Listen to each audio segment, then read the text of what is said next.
আসসালামু আলাইকুম, welcome to take education BD. যে যেখান থেকে আমাদের এই ভিডিওটি দেখছেন সবাইকে জানাই আন্তরিক শুভেচ্ছা ও অভিনন্দন। তো দেখুন, আপনারা ৪৯তম সার্কুলারে কিভাবে আবেদন করবেন। ঠিক আছে, ৪৯তম এটা হচ্ছে স্পেশাল একটা বিসিএস এক্সামিনেশন।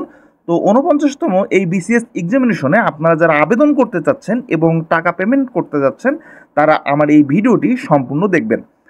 আমি ভিডিওর শেষে একটি ভিডিও দিয়ে দিয়েছি, তো সেখান থেকে আপনারা দেখে আসতে পারেন যে আপনারা এখানে যে এই আবেদন করছেন এটি কাদের জন্য, আপনাদের পরীক্ষা কোথায় হবে, কত মার্কসের পরীক্ষা হবে।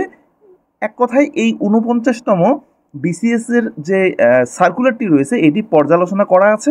তো আপনারা সেখান থেকে ভালো মতন দেখে এসে তারপর আপনারা এখানে আবেদন করবেন। আবেদন করতে সর্বপ্রথম আপনাদেরকে আসতে হবে bpsc.teletalk.com.bd/bcs49। তো আপনারা যখন bpsc.teletalk.com.bd/49 এটি দিয়ে সার্চ করবেন তখন কিন্তু আপনাদের এই ইন্টারফেসটি চলে আসবে। তো আবেদন করতে সর্বপ্রথম আপনাদেরকে এখান থেকে আপনাদের এসএসসি বোর্ড সিলেক্ট করতে হবে। আপনারা কোন বোর্ড থেকে এসএসসি পাস করেছেন সেই বোর্ড আপনারা এখান থেকে সিলেক্ট করবেন। এবার এখান থেকে আপনাদের এসএসসি রোল নাম্বার দিয়ে দিবেন। এবার এখানে আপনাদের রেজিস্ট্রেশন নাম্বার দিয়ে দিবেন এবং এখান থেকে আপনাদের পাশের বছর দিয়ে দিবেন। তো এখান থেকে SSC board, SSC roll number, SSC registration এবং এখান থেকে পাশের বছর মানে এসএসসি পাশের বছর আপনারা এখানে দিয়ে দিবেন। এবার এখান থেকে দেখুন শুধুমাত্র মাঝখানের অপশনটি আপনারা সিলেক্ট করতে পারবেন। তো যাই হোক, এই মাঝখানের অপশনটি সিলেক্ট করে আপনারা এখান থেকে নেক্সট বাটনে ক্লিক করবেন। নেক্সট বাটনে ক্লিক করার সঙ্গে সঙ্গে এখানে আপনার নাম, আপনার বাবার নাম, আপনার মায়ের নাম এখান থেকে অটোমেটিক চলে আসবে। এখান থেকে আপনাদের বয়স সিলেক্ট করে দিবেন। এবার এখান থেকে জেন্ডার, এখান থেকে আপনারা জেন্ডার সিলেক্ট করবেন। আপনারা মেল হলে মেল সিলেক্ট করবেন, ফিমেল হলে ফিমেল এবং থার্ড জেন্ডার হলে থার্ড জেন্ডার সিলেক্ট করবেন। তো এখান থেকে আমি মেল সিলেক্ট করলাম। এবার এখান থেকে এমপ্লয়মেন্ট স্ট্যাটাস এখানে গিয়ে দেখুন যে আপনারা যদি বিভিন্ন চাকুরি করে থাকেন তো চাকুরির বিষয়গুলো এখানে দিয়ে দিয়েছে। তো আপনারা যে যেখানে চাকুরি করেছেন বা চাকুরি করছেন সেই অপশনগুলো সিলেক্ট করবেন। আর যারা আপনারা ফ্রেশার রয়েছেন, কোথাও চাকুরি করেন না, তারা আপনারা নট এমপ্লয়েড এখানে ক্লিক করে দিবেন। এবার এখান থেকে কোটা, আপনাদের যদি কোনো কোটা থেকে থাকে তাহলে আপনারা কোটা সিলেক্ট করবেন। আর যদি আপনাদের কোনো কোটা না থেকে থাকে সেক্ষেত্রে নন কোটা এখান থেকে এটা সিলেক্ট করবেন। এবার দেখুন, আপনারা মেরিট হলে এখানে মেরিট ক্লিক করে আপনার স্বামী অথবা স্ত্রীর নাম দিয়ে দিবেন। আপনারা সিঙ্গেল হলে এখানে সিঙ্গেলে জাস্ট ক্লিক করবেন। আপনারা ডিভোর্সি হলে এখানে ডিভোর্সে ক্লিক করবেন। আপনারা বিধবা হলে এখানে উইডোতে ক্লিক করবেন। তো যাই হোক, আমি এখান থেকে সিঙ্গেল ক্লিক করলাম। এবার ন্যাশনালিটি, এটা ন্যাশনালিটি বাংলাদেশই থাকবে। এবার ন্যাশনাল আইডি কার্ড ইয়েস দিয়ে আপনার ন্যাশনাল আইডি কার্ডের নাম্বারটি আপনারা এখানে বসাই দিবেন। যদি আপনাদের ন্যাশনাল আইডি কার্ড না থেকে থাকে তাহলে আপনারা এখান থেকে নো করে দিবেন। এবার দেখুন বার্থ রেজিস্ট্রেশন, আপনাদের বার্থ রেজিস্ট্রেশন থাকলে আপনারা ইয়েস দিয়ে বার্থ রেজিস্ট্রেশনের নাম্বার দিয়ে দিবেন, না থাকলে আপনারা এখান থেকে নো দিয়ে দিবেন।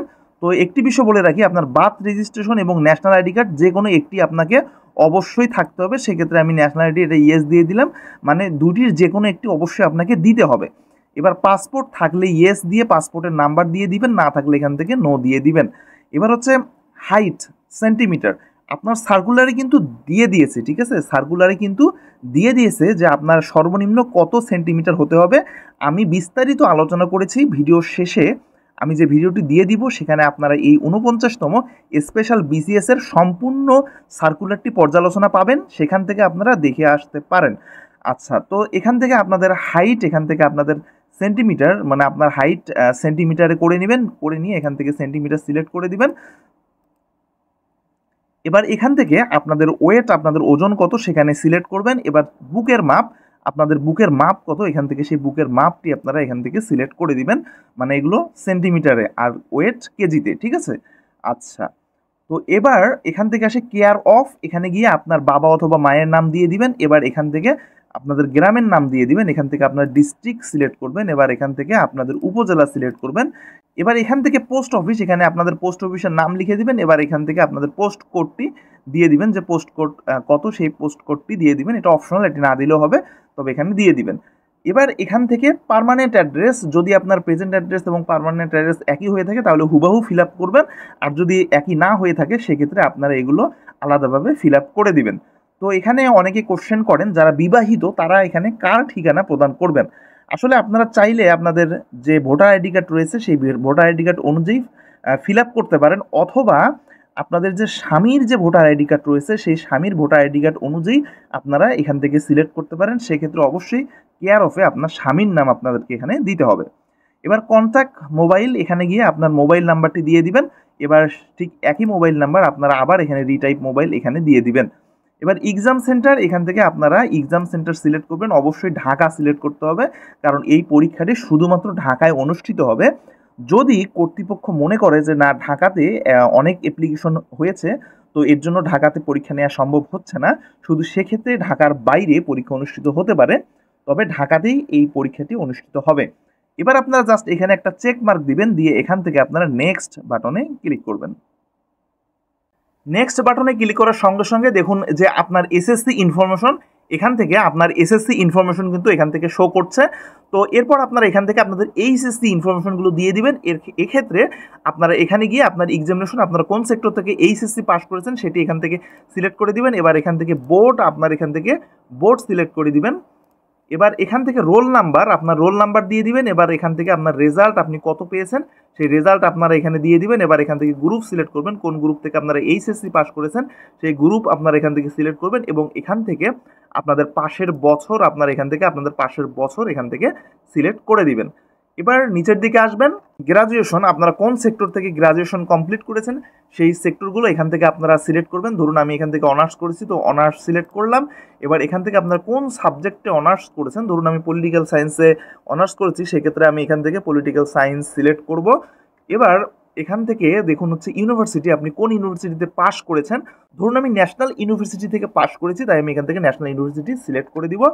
এবার এখান থেকে রেজাল্ট, আপনি আউট অফ 4 এর মধ্যে কত পেয়েছেন, বা আপনার এখান থেকে যেটি সেটি এখান থেকে সিলেক্ট করবেন। তো এখানে একটি বিষয় বলে রাখি, যারা হচ্ছে অ্যাপিয়ার্ড, মানে হচ্ছে যারা সবেমাত্র অনার্স শেষ করেছেন, এরকম যদি কেউ হয়ে থাকেন তাহলে এখনও রেজাল্ট দেয়নি, কিন্তু আপনারা অনার্স কমপ্লিট করেছেন বা পরীক্ষা দিয়েছেন বাট এখনও রেজাল্ট হয়নি, তাহলে আপনারা এখানে এক্সাম স্টার্ট ডেট, আপনাদের ফাইনাল পরীক্ষা মানে অনার্সের ফাইনাল পরীক্ষা আপনার কবে শুরু হয়েছিল এটি এখানে লিখে দিবেন। এবার কবে শেষ হয়েছিল এটি আপনারা এখানে লিখে দিবেন। তো অ্যাপেয়ার্ড যারা, তাদের জন্য এটি, আর যারা পাস করেছেন তারা এখানে আপনাদের গ্রেড পয়েন্টটি এখানে লিখে দিবেন। এবার পাশের বছর, আপনারা কত সালে পাস করেছেন সেই পাশের বছর এখান থেকে সিলেক্ট করে দিবেন। এবার হচ্ছে কোর্স ডিউরেশন, এখান থেকে আপনাদের কত বছরের অনার্স ছিল সেটি আপনারা এখান থেকে সিলেক্ট করে দিবেন। এবার এখান থেকে স্টুডেন্ট আইডি, দেখুন আপনি যখন পড়াশোনা করেছেন তখন আপনার একটি স্টুডেন্ট আইডি কার্ড দিয়েছে কলেজ থেকে, তো আপনারা সেই স্টুডেন্ট আইডিতে গিয়ে সেই স্টুডেন্ট আইডি কার্ডের আইডি নাম্বার দিয়ে দিবেন, এবং সেশন, আপনারা কোন সালের সেশনে ছিলেন সেই সেশনটি আপনারা এখানে দিয়ে দিবেন। এবার এখান থেকে রোল নাম্বার, আপনারা আপনাদের কলেজের যে রোল নাম্বার সেই রোল নাম্বার এখান থেকে দিয়ে দিবেন। এগুলো হচ্ছে অপশনাল, আপনারা চাইলেই দিতে পারেন, না চাইলে এটা না দেওয়ার দরকার নেই। তো এখানে মাস্টার্সের বিষয়ে আরেকটি কথা বলি, মাস্টার্স কারা দিবেন। তো আপনারা যারা টিচার্স ট্রেনিং কলেজের জন্য আবেদন করবেন তাদের জন্য মাস্টার্স মাস্ট বি আপনাকে ফিল আপ করতেই হবে। আর আপনারা সাধারণ কলেজের জন্য যারা আবেদন করবেন তাদের এই অপশনটি সিলেক্ট না করলেও হবে। তো টিচার্স ট্রেনিং কলেজের জন্য যারা আবেদন করবেন তাদের এখান থেকে মাস্টার্স ইফ অ্যাপ্লিকেবলে ক্লিক করে মাস্টার্সের ইনফরমেশনগুলোও দিতে হবে, এবং এখান থেকে ইফ অ্যাপ্লিকেবলে ক্লিক করে যে আপনাদের এডিশনাল কোয়ালিফিকেশন রয়েছে সেই এডিশনাল কোয়ালিফিকেশনও এখান থেকে সিলেক্ট করতে হবে। দেখুন additional qualification teachers training college, তো এখান থেকে আপনাদের এক্সামিনেশন, আপনারা কোন এক্সামিনেশনটি করেছেন বা কোন শিক্ষা নিয়েছেন, এটা হচ্ছে শিক্ষা। এখানে বলা রয়েছে যে একটি শিক্ষা ডিপ্লোমা থাকতে হবে অথবা শিক্ষায় অনার্স থাকতে হবে। তো যাই হোক, এই শিক্ষা ডিপ্লোমা যাদের রয়েছে তারা এখান থেকে আপনারা কোন সেক্টর থেকে সেটি পাস করেছেন, ধরুন আমি ব্যাচেলর অফ এডুকেশন এটি করেছি, তো এটা সিলেক্ট করে দিলাম। তো এটি সিলেক্ট করে দিলাম। এবার এখান থেকে আপনার রেজাল্ট আপনার এখানে পাস দিয়ে দিবেন। এবার এখান থেকে কোন ইনস্টিটিউট থেকে আপনারা পড়েছেন সেই ইনস্টিটিউটের নামটি আপনারা এখানে দিয়ে দিবেন। এবার এখান থেকে পাশের বছর, আপনি কত সালে পাস করেছেন সেই পাশের বছরটি আপনারা এখান থেকে দিয়ে দিবেন। এবার সাবজেক্ট, পোস্ট রিলেটেড সাবজেক্ট, এখান থেকে আপনারা যে সাবজেক্টে অনার্স করেছেন সেই সাবজেক্টটি এখান থেকে চলে আসবে। তো এটা এখান থেকে সিলেক্ট করবেন, করে আপনারা এখানে জাস্ট একটা চেক মার্ক দিয়ে এখান থেকে নেক্সট বাটনে ক্লিক করবেন। নেক্সট বাটনে ক্লিক করার সঙ্গে সঙ্গে আপনাদের এই অপশনটি চলে আসবে। তো এখান থেকে লেকচারার এটা সিলেক্ট করে অ্যাড অপশনে ক্লিক করবেন, আবার এটা সিলেক্ট করে আপনারা অ্যাড অপশনে ক্লিক করবেন। তো আপনারা যারা টিচার্স ট্রেনিং কলেজের জন্য এখানে ইনফরমেশনগুলো ফিল আপ করবেন শুধু তাদের জন্যই কিন্তু এই 620 এই কোডটি চলে আসবে। তো যারা আপনারা শুধু জেনারেল কলেজের জন্য আবেদন করবেন বা অনার্স যাদের রয়েছে এখনও মাস্টার্স হয়নি এবং টিচার্স শিক্ষার যে একটি সার্টিফিকেট বা ডিপ্লোমা সার্টিফিকেট এটি যাদের নাই তারা কিন্তু আপনারা এই lecturer of teachers training college এই অপশনটি কিন্তু তাদের চলে আসবে না। তো যাই হোক আপনারা শুধুমাত্র লেকচারার এটি সিলেক্ট করতে পারবেন। তো যারা মাস্টার্স পাস করেছেন এবং যাদের হচ্ছে ডিপ্লোমা রয়েছে বা শিক্ষাতে যাদের অনার্স রয়েছে তারা আপনারা এখান থেকে টিচার্স ট্রেনিং কলেজের জন্য এখানে আবেদন করতে পারবেন। এবার এখান থেকে আপনারা জাস্ট একটা এখান থেকে চেক মার্ক দিবেন। এবার এখান থেকে আপনারা এখান থেকে নেক্সট বাটনে ক্লিক করবেন। তো নেক্সট বাটনে ক্লিক করার সঙ্গে সঙ্গে দেখবেন যে এখানে আপনার ইনফরমেশন সবগুলো এখানে চলে আসছে। যদি আপনার ইনফরমেশনে কোনো কোথাও ভুল হয়ে থাকে তাহলে এডিট পার্সোনাল ইনফরমেশন এখানে ক্লিক করেও কিন্তু আপনি আবার আপনার ইনফরমেশনগুলো এডিট করে আসতে পারবেন। এবার এখান থেকে নিচের দিকে আপনার এডুকেশন কোয়ালিফিকেশনগুলো আবার যদি এখানে যদি কোনো সমস্যা থেকে থাকে, যদি মনে করেন যে কোনো সমস্যা হয়েছে সেক্ষেত্রে আবার এখানে এডুকেশন কোয়ালিফিকেশন দিয়েও আপনার এখানে চেঞ্জ করে আসতে পারেন। আবার যদি আপনার হচ্ছে ক্যাডার চয়েসেও যদি আপনি কোনো প্রবলেম মনে করেন তাহলে আপনার রিয়ারেন্স ক্যাডার চয়েস এখানে ক্লিক করেও এইটা হচ্ছে চয়েস চেঞ্জ করে আসতে পারেন। এবার আপনাদের ফটো এবং সিগনেচার আপলোড করতে হবে। ফটো এবং সিগনেচারের সাইজ হতে হবে, ফটো সাইজ হতে হবে 300x300 পিক্সেল এবং সিগনেচারের সাইজ হতে হবে 300x80 পিক্সেল। আপনারা যারা 300x300 পিক্সেলের ফটো এবং 300x80 পিক্সেলের সিগনেচার রিসাইজ করতে পারবেন না তারা আমি আই বাটনে একটি ভিডিও লিঙ্ক দিয়ে দিব, সেখানে আপনারা দেখে আসতে পারেন যে কিভাবে আপনারা অনলাইনের মাধ্যমে এই ফটো রিসাইজ করে আসতে পারেন। এবার এখান থেকে আপনারা আপনাদের ফটো আপলোড করবেন। এবার এখান থেকে আপনাদের সিগনেচার আপলোড করবেন। এবার এখান থেকে যে ভ্যালিডেশন কোডটি রয়েছে সেই ভ্যালিডেশন কোডটি আপনাদেরকে দিতে হবে। এবার আপনারা এখান থেকে ভ্যালিডেশন কোডটি দিয়ে দিবেন, দিয়ে এখান থেকে একটা হচ্ছে এখানে চেক মার্ক দিয়ে দিবেন, এখানে একটি চেক মার্ক দিয়ে দিবেন। এবার এখান থেকে আপনারা সাবমিট দ্য অ্যাপ্লিকেশনে ক্লিক করবেন। তো এভাবে আপনার অ্যাপ্লিকেশনটি ফাইনালি সাবমিট হয়ে যাবে। তো এখান থেকে আপনারা ডাউনলোড দিস পেজ এখানে ক্লিক করে আপনারা আপনাদের এই আবেদনপত্রটি ডাউনলোড করে নেবেন। তো ভবিষ্যতের জন্য এটি কাজে লাগবে।